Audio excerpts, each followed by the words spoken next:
Oke guys, bertemu lagi di channel kita ya, deskripsi teman-teman. Kali ini kita bakal buat video tentang P160.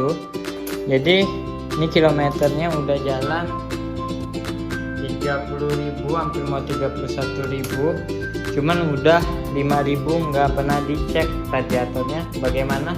Ini kita mau nyalain dulu plus HP-nya. Oke, sudah nyala. Jadi ceritanya ini kita beli air radiator buat pendingin mesin. Jadi ini perlu di motor-motor seperti Spaghetti Art, Amazing dan lain-lain yang udah pakai radiator. Jadi kalau di Vario 160 ini kan 5.000 udah nggak pernah diisi air radiator. Radiatornya di sini nih, bagian sini. Kalau si GTR itu nanti kita buat konten juga karena memang udah lumayan lama juga, udah 10.000 juga. Ini 5.000 masih baru, kayaknya airnya juga masih banyak. Jadi ini kita belinya itu tadi siang, kontennya baru sempat sekarang, jadi ya seperti itulah. Ini kita belinya itu air radiator. Kemarin kita beli air radiator 1 liter, cuman beda botolnya. Jadi kalau yang ini tuh harganya murah ya. Kalau di Ponti kemarin kita beli di kampung tuh 45, kalau di Ponti 35 ya, murah, beda 10.000, lumayan buat jajan ya. Nah jadi ini mereknya apa sih, nggak ada mereknya ya, Chemical dengan super radiator. Dan ini ada ya 1 liter, extra full, extra flight ya, seperti itulah. Ini udah setengah, tadi kita siang bagi juga sama di motor situ Stylo, Vario. Jadi kita bagi, awalnya itu penuh, cuman baru di konten udah segini aja ya, jadi belum kita isi di motor kita sendiri. Jadi ini buat di belakangnya buat ya cara pemakaiannya seperti itulah ya, nggak perlu kita sebut. Jadi ini air radiator seharusnya ini asli ya, karena memang kalau kita lihat dia ada barcode-nya. Dia kalau ada barcode emang asli. Dia warnanya juga warna hijau ya, kebanyakan air radiator. Oke, langsung aja. Karena ini mesinnya mesin besar 160 cc, jadi dia perlu air radiator yang cukup untuk menunjang mesinnya supaya agar tidak panas. Cuman kalau kita lihat tuh air radiatornya memang baru juga sih diisi, baru 5.000 jalan kan teman-teman. Motor ini juga jarang dibawa jalan jauh, jadi nggak terlalu banyak yang minum radiator. Cuman yang namanya radiator itu memang harus dicek setiap 5.000 km. Nah ini kita takarin aja. Nakarnya itu cukup pakai botol ininya teman-teman, botol tutup radiatornya. Langsung aja seperti ini.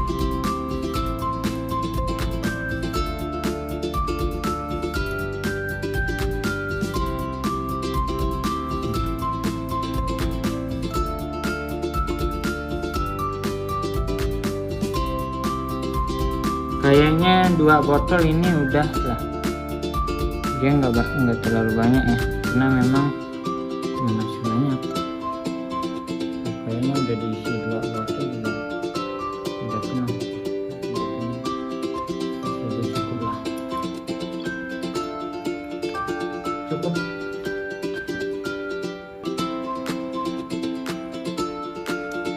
Rp5.000 pemakaian, cuman 2 botol radiator aja dia minum air radiatornya. Sedikit banget kayaknya. Di motor Supra GTR ini lebih banyak kayaknya dia minum air radiator. Nanti kita cek setelah ganti air radiator P160 ya. Jadi memang ganti air radiator tuh nggak susah ya, tinggal plug isi. Kalau di motor Vario ini dia di jok, kalau di GTR dia ada di bawah mesinnya. Ya, langsung aja lah ya. Jadi seperti itulah. Dia itu air radiator kan di bagian bawah ini yang ngalir dari atas ngalir ke bawah salang radiator. Kayaknya sih ini nih. ini kan bagian tutupan radiator, jadi sebenarnya harus diisi juga di sini. Karena ini memang motor baru ya nggak perlu, kecuali motor Supra GR dia harus ada isi dua dari bagian radiatornya, selang radiatornya sampai ke atasnya juga, penampung radiatornya ya. Jadi dari dari atas dia ngalir ke bawah radiatornya, ini alirannya, ini selang radiatornya ngalir ke sini, dia mengalirkan suhu panas dari sini ke saring radiator. Jadi dia itu bekerja dari tiupan angin ketika kita bawa motor ini, makanya sengaja dikasih bolongan nih supaya dari saring radiator ini dia mengembuskan udara sehingga enggak terlalu panas di mesin dalamnya sini gitu. Jadi cara kerja radiator seperti itu. Kalau dia overhead nggak tahu ya, kalau radiator Matic itu ada kipas radiatornya atau enggak kalau kita lihat, karena memang nggak kelihatan nih. Kayaknya sih seharusnya sih ada, cuman kita nggak tahu ada atau enggak karena memang Matic kita nggak terlalu paham. Oke, mungkin ini aja tentang video kita ya, tentang pengertian radiator di